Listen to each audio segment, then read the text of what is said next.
So a very big day. It's a big day, and I think it marks a milestone, a change of course, hopefully, in which the United States will look at this case and realize that it should drop it.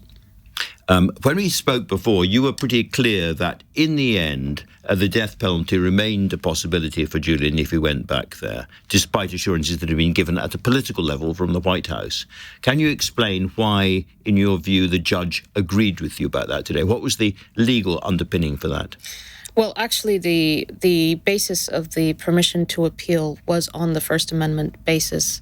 On the death penalty, the judge actually agreed, and the defense didn't challenge that the United States had issued an undertaking that they would not pursue the death penalty. What the decision today turned on was the fact that the United States did not give satisfactory assurance in relation to Julian being able to rely on constitutional protections for freedom of speech. And that's basically because the politicians and the judges are separate parts of the system, so the politicians can't really order the courts to do this or that.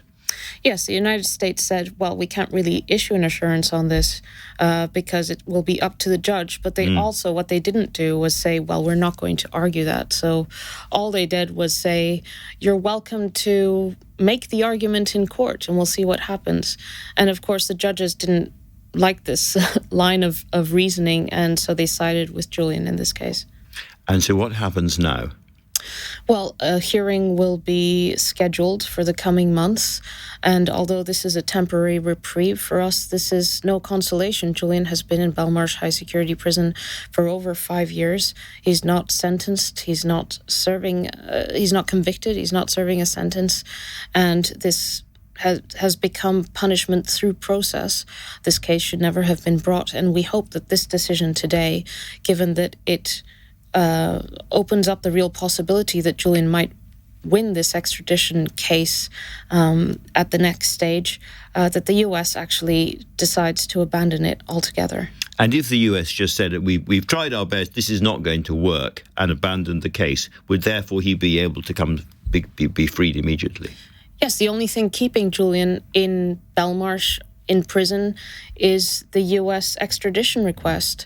There is no conviction, there is no sentence, there is just this outrageous case brought by the United States, which law professors in the United States say is an existential threat against the First Amendment, which is the bedrock of U.S. democracy. Free speech. Yes. And how is Julian at the moment? How is he doing? He must be bucked up by what happened today.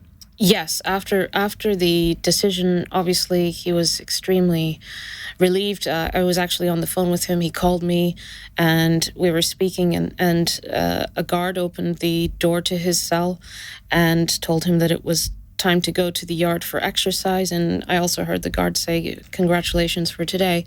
So obviously, people in the prison also hear the news and they tell him congratulations.